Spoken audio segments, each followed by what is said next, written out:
Hey everyone, I'm Chris, he's Kyle, and this is the Undercut. If you want detailed analysis of IndyCar racing, go to the next podcast in your feed because we're going to be here in no more than 15 minutes. We're going to give you the short, brief hits of what happened in the most recent IndyCar race, and we'll do the more detailed analysis in the Overcut. That being said, Kyle, we just had a race here at Barber Motorsports Park. The track is right behind me. Before we get into the race, let's briefly discuss qualifying. Scott McLaughlin put on a good run to get pole position over Will Power.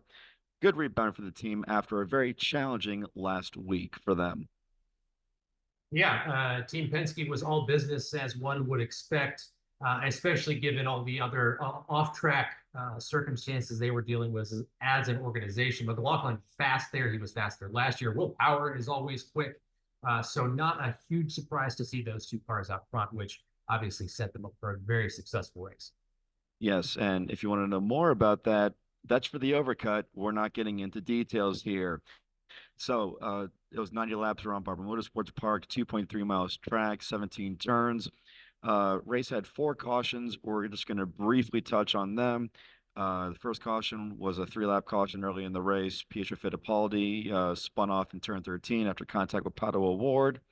Next caution was between laps 44 and 47 when Alexander Rossi, the wheels literally fall off his car. Well, just the left rear one. Then on lap 55, Stingray Rob went off in turn one. He lost it at the apex of the corner and went off into the gravel trap. And then with about four laps to go, Christian Rasmussen spun in turn 13. He stalled the car and couldn't get it going. So then IndyCar brought out the caution very quickly. Everybody gathered up quickly and they ran the last 3 or 4 laps to the green. Scott McLaughlin won from pole. He led 58 out of 90 laps. Will Power finished second. And what's crazy, Linus Lundqvist finished third. Now he pitted early underneath the early yellow. He did a fantastic job to get through the field, but this race is not going to be remembered for what Linus Lundqvist did on track. It's going to be more remembered for some of the more dodgy driving, and I don't want to say dodgy in like a bad way, but it was more elbows out than what we're used to from the IndyCar series.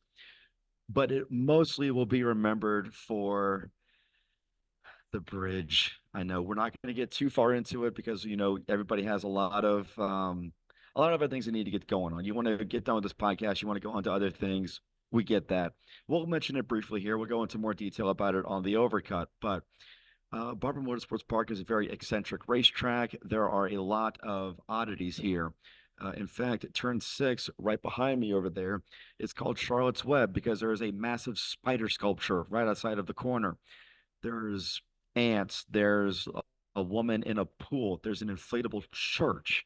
There's a lot of cool, crazy things here. One thing that is here is there's a mannequin. Well, there was a mannequin that was underneath the bridge leading to turn eight.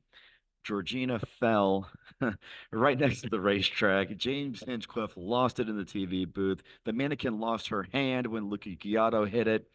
And then the mannequin made its way to the media center after the race. Kyle, what'd you think about this whole situation? Because I know full well the whole media center were dying laughing when they saw this. For a race that had a lot of on-track action, lots of things happening, that was certainly unexpected, and it did bring a little bit of much-needed levity to the festivities today. I think there were probably a lot of hurt feelings after the race, as you mentioned, drivers' elbows out. There was some Indy cargy-bargy for sure today at Barber, and it's a track not usually known for its contact. Usually because it's so fast, guys run their own race. They run a pace, they hit their marks, which is what Scotty Mack ended up doing. I tweeted out before the race, if you start up front and you build a huge gap, you're probably going to have the race under control, barring some chaos. Thankfully, there was a lot of chaos today. The finish was a little in question, I think, at points due to the two-stop, three-stop caution strategy and whether or not the Ganassi cars could stretch their fuel. But yeah, the mannequin falling off the bridge and then causing, a lot of humor and enjoyment for everyone at the end of a week that probably wasn't one of IndyCar's finest. If we're being honest and candid, it was fun to see some shenanigans that didn't involve busted carbon fiber. Exactly. And or the only thing that was really busted was the mannequin's hand. we're talking about fuel strategy with Chip Ganassi Racing. Alex Palou's pretty good at it. Scott Dixon's the master at it, but he actually needed to make a pit stop after the caution for Stingray Rob's incident, which really surprised me because Alex Palou made it from that caution to the end of the race. He finished fifth. Felix Rosenqvist finished fourth, and Linus Lundqvist in third. I mentioned him earlier. This was his very first podium. And a small stat about him, he has never finished off the podium here, whether it's Formula Regional Americas, Indy Next, or IndyCar. Every race he's done here, he's finished on the podium. We will briefly go through not the entire results, but the top 10 and at least a couple of notables. We've already been through the top five. Christian Lundgaard was sixth. Santino Ferrucci was seventh. He actually led a few laps earlier in the race. He was off sequence. Actually, a good run for him. Colton Herta was eighth. Marcus Armstrong ninth. Kyle Kirkwood in 10th. I will bring a shout out to Jack Harvey in 13th and Kivas Simpson in 14th. They both gained 9 positions. Great runs for them. Rinus VK went from 27th to 17th. Great run for him. Really not good for Pato Award. He had the contact with Pietro Fittipaldi earlier. I believe someone said that he actually had contact with Theo Pourchaire at the end of the race. He did. In fact, funny enough, I'm looking here at the results sheet. He had to yield that position to Theo Pourchaire. So on the IndyCar results website, Theo Pourchaire is credited as 22nd. Pato Award is 23rd, despite Theo Pourchaire only doing 89 laps and Pato Award doing 90 laps. I don't want to sorry about that. We also had Indy Next there this weekend. We won't dive too much into that because, like we said, we want to make sure that you take your time and go through everything in the other podcast, not this one. Jacob Abel won. I think Louis Foster started last and finished like fifth. I wasn't able to watch the race because, unfortunately, Honda Hospitality did not have that channel on. I think there was an interference issue with the weather going on. It was very, very cloudy before the race. But good run for Jacob Abel. It was his very first Indy Next win. Um, bad luck for Jamie Chadwick. She was in the top 10 with a few laps to go. She spun. It's unfortunate, but those kinds of things happen. This is what the ladder system is for, is to learn.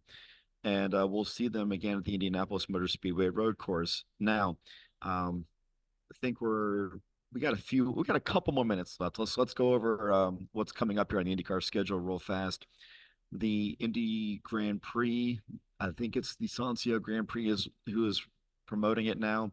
They're going to run at the Indianapolis Motor Speedway road course the day before Mother's Day.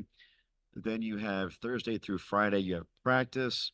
You have Saturday, the following Saturday for the Indy 500 qualifying. And then the day after that is whole day / bump day. Then the following weekend is the Indianapolis 500. Now, that's the schedule. Here's the point standings really fast because we know y'all want to get out of here. Colton Herta leads on 101 points. Will Power is second at 100. Alex Palou third on 98 points. He keeps doing it. Yeah, fifth place in this race. Good Lord. Let someone else have a go. Dixon fourth on 94 points. And fifth is Felix Rosenqvist on 87. Good run for him and the Meyer Shank Racing crew.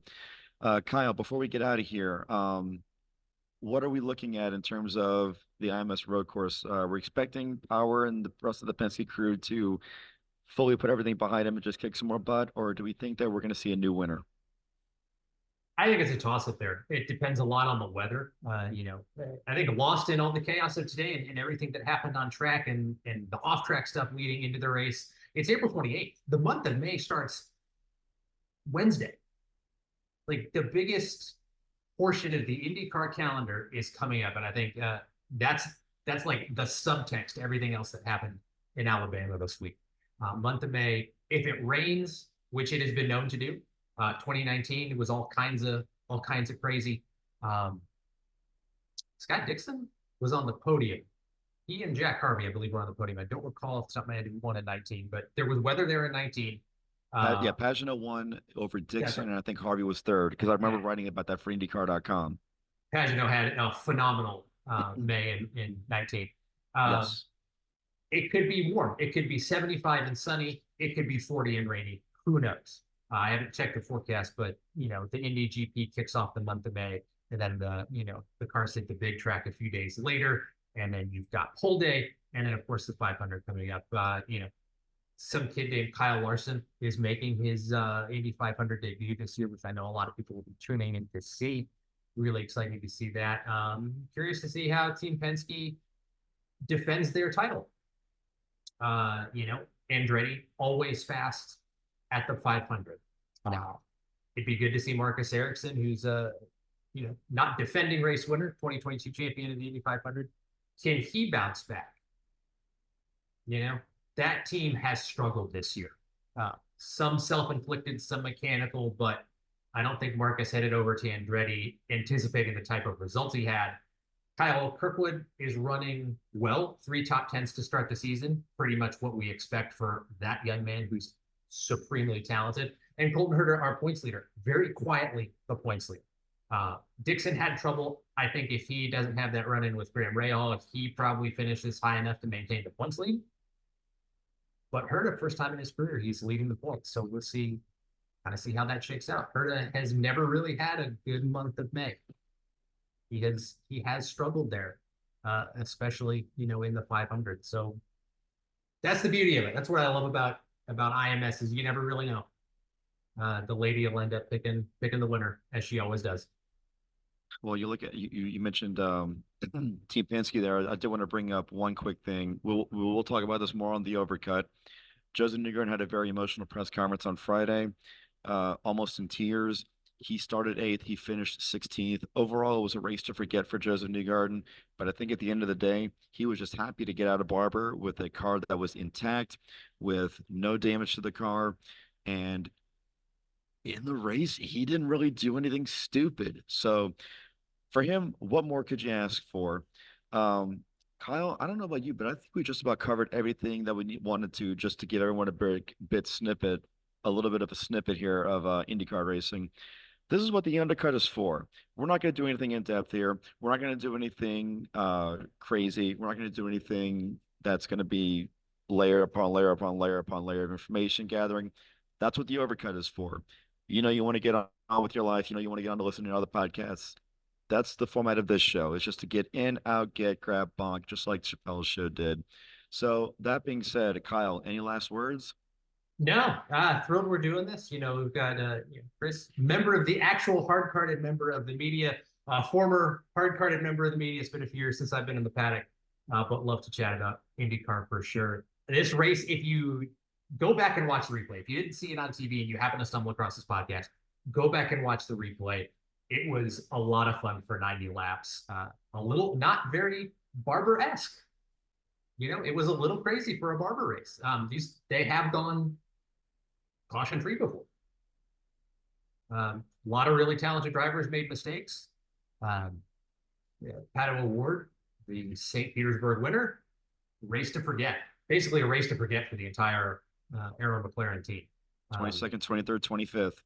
Yeah, just move on. Move on with your life at that point. IndyCar puts up the 30-minute highlight video on YouTube. Take a look at that if you want to watch the whole race. It'll cover everything you need to. It'll be 30 minutes of nonstop action because that's what it felt like watching the race today. It was a good event. IndyCar is certainly trending upwards, and May is going to be thrilling as usual. And shout out to Jacob Abel. I know Abel Motorsports, Bill, Jacob, all those folks over there have worked really hard to get to this point. And they're going to have a car in the 500 again this year. So very excited to see what those folks do. And, Jacob, if you happen to see this, congrats, dude. Happy for you. It's been fun to see you grow. 100%, 100%. Lead us out, Kyle. That's it. That's the undercut. We're in, we're out, we're back on track, and we will have more in-depth analysis. A lot of things to talk about this weekend. IndyCar leading, obviously, all the Penske drama.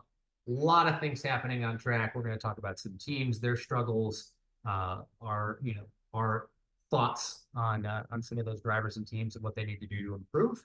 And we'll get into that later this week. But that's it. We're just happy to chat racing. Two dudes. See y'all later. Talking about racing. See you.